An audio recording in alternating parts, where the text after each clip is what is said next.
Joe. Was there ever? Some people wait a lifetime for a moment like this.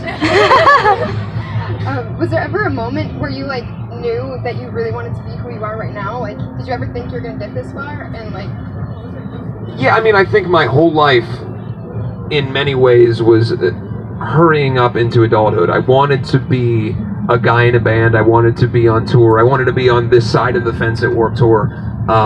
Every part of me from the time I was a little kid watching my Kiss VHS tapes and trying to learn their speaking patterns and everything was, it was a hurry up to become an adult. And I think in many ways, my adolescence suffered because of it, because I wasn't that interested in social interaction, because I had all these plans.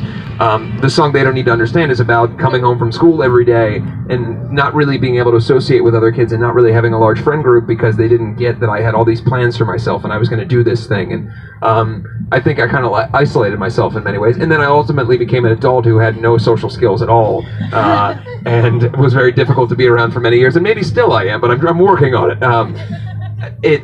It's very hard for me to think of a time or detach myself from the idea that this is what I wanted to do.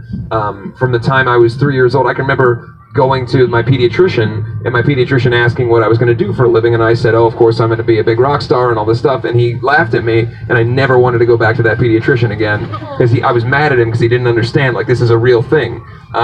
And so I think that most of my adolescence was spent trying to work to the point where I could do this for a living. And because of that, I understand now, in my mid-20s, that I'm very fortunate that the things convalesced and came together the way they did.